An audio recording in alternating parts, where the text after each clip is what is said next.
కడియం శ్రీహరిగా వ్యక్తిగతంగా ఫిరాయింపులను నేను సమర్థించను.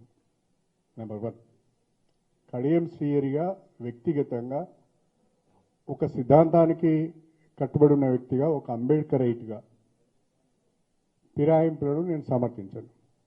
కానీ మన వ్యక్తిగత ఇష్టాయిష్టాల కంటే, మన ప్రతిష్ట కంటే ఎక్కువ నియోజకవర్గ అభివృద్ధి, ప్రజల సంక్షేమం ముఖ్యమని భావించినప్పుడు కొన్ని నిర్ణయాలు తీసుకోవాల్సి వస్తుంది.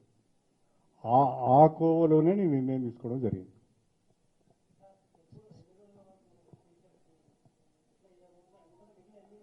నాకు ఈ మంత్ ఎండింగ్ వరకు టైం ఇచ్చారు సార్ అది స్పీకర్ ముందట ఉంది.